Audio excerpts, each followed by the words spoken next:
આજુ તને ખબર નહીં કે તું કનાહોમાં ભટકાણો થી હુએ હા અલ્યા તો તું ખાલી બોલી ગયો તો આજુ તને ખબર નહીં કે અરે ખૂન થી એમ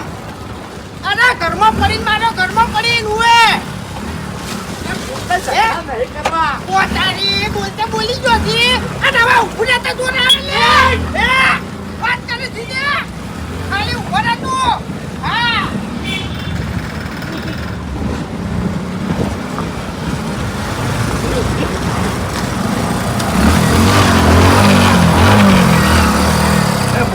ખાલી ગાડી દવા જો